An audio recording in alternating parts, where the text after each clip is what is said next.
سردار صاحب نے یہ میرے کو محسوس ہوا کہ اس طرح سے ہلاک نہیں ہوگا مہاراجا، نہ تو قراردادوں سے مانے گا، نہ میرے اسمبلی کے پریشر سے مانے گا۔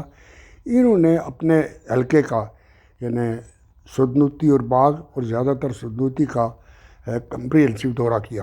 اچھا، وہاں لوگوں کے جلسے کرتے تھے اور بالخصوص ان کی کوشش ہوتی تھی کہ جلسوں میں سابقہ فوجی آئے، اور وہ جلسے جو مجھے یادداشت تھے، جلسے بہت کم ہوتے تھے، وہ ایک طرح کا کلاس روم ہوتا تھا۔ وہاں ایک سٹینڈ لگاتے تھے۔ یہ بیفور 47 مطلب 14 اگست 1947 سے پہلے کی؟ 14 اگست 1947 سے پہلے، اچھا، یا 14 اگست کے ساتھ، یعنی کشمیر میں ڈسپیوٹ سے پہلے اس میں وہ نقشہ لگاتے تھے ہندوستان کا اور پاکستان کا، اور باقاعدہ لوگوں کو بتاتے تھے کہ دیکھو یہ ریاست کی باؤنڈری ہے، ہم سارے جاتے جاتے سارا جو ہمارا علاقہ ہے پاکستان کے ساتھ ملک ہے۔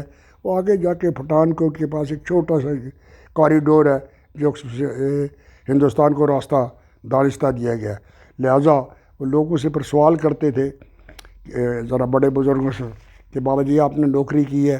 ظاہر لوگوں نے کی ہے، کہاں کی ہے؟ اس نے کہا جی میں فوج میں تھا۔ کدھر سے گئے تھے؟ جی جانے کا ایک ہی راستہ تھا، میں یہاں سے آزاد پتن گیا، وہاں سے پیدل کوٹے گیا، وہاں سے جا کے فوج میں بھرتی ہوا۔ انہوں نے کہا کبھی آپ سری نگر گئے تھے؟ نہیں۔ کبھی سری نگر کے راستے جموں گئے تھے؟ نہیں، مجھے راستے ہی نہیں پتہ۔ تو انہوں نے کہا وہ راستے تم جا سکتے تھے، کیوں نہیں گئے؟ انہوں نے کہا جی وہ راستے بہت لمبے تھے، بہت طویل تھے، ہمارا ادھر تعلق ہی کوئی نہیں تھا۔ تو اس پہ لوگوں کو نے اس بات پہ کنوینس کیا کہ کم از کم اس علاقے کے جو ہم لوگ ہیں، ہمارا گزر اوقات جو ہے، ہمارا رہن سہن جو ہے، ہماری یہ معاشی ضرورتیں جو ہیں وہ پاکستان سے وابستہ ہیں۔ اور اس طرح سے انہوں نے فوجیوں کو کہا کہ ہلاک اس طرح نہیں ہوگا، میں کوشش کروں گا کسی طرح سے اسلحہ کا بندوبست ہو جائے، تو ہم نے بغاوت کرنی پڑے گی، مہاراجہ ہری سنگھ کے خلاف لڑنا پڑے گا۔ ابھی آپ نے سردار صاحب سے اس بارے میں پوچھا کہ وہ پاکستان سے ہلاک کے بارے میں کنونسڈ کیوں تھے؟ اس میں میں سمجھتا ہوں کہ بہت ساری رائے لوگوں کی رائے ہے کہ سردار ابراہیم کا یہ فیصلہ درست نہیں تھا، اور بالخصوص وہ لوگ جو آج انڈیپینڈنٹ کشمیر کی کاوش کرتے ہیں، جی، نوجوان، ان کے نزدیک یہ فیصلہ غلط تھا۔ صحیح۔ میں چونکہ خود ہلاکِ پاکستان کا حامی ہوں، جی، اس کی وجوہات یہ ہے کہ سری نگر تھوڑا بہت یا معاشی طور پہ خوشحال اسٹیبل تھا، خوشحال ہو سکتا تھا، ان کو ٹورزم تھا، ان کی روزی روٹی کا بندوبست تھا، اور وہ ہر حالت میں تھا۔ وہ ہندوستان کے ساتھ ہوں تو بھی ہے، پاکستان کے ساتھ ہوں تو بھی ہے، اور انڈیپینڈنٹ ہوں تو بھی ہے۔ لیکن یہ ہمارے علاقے کے لوگ تھے جن کا مسئلہ ہی صرف روزگار تھا، نوکری تھا، وہ بھی فوج کی نوکری، تو یہ ان کا ہندوستان تک پہنچنے کے راستہ نہیں تھا۔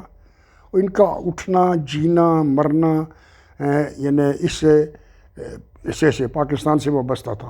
وہاں سے اٹھ کے پیدل چل کے تو یہاں کوٹے تک اور شالے تک آ جاتے تھے، یہاں سے ٹرین لے کے جاتے تھے، تو اس کا ان کی سارا یعنی معاشی جو ضرورتیں تھیں وہ ادھر سے پوری ہوتی تھی۔ تو یہ ایک بنیادی وجہ ہے کہ آپ مذہبی بنیاد کو چھوڑ کے یعنی معاشی طور پر آپ پاکستان سے الگ رہ کر تو نہیں ہو سکتے تھے، اور یہ صداقت آج تک بھی ہے، آج بھی ہے۔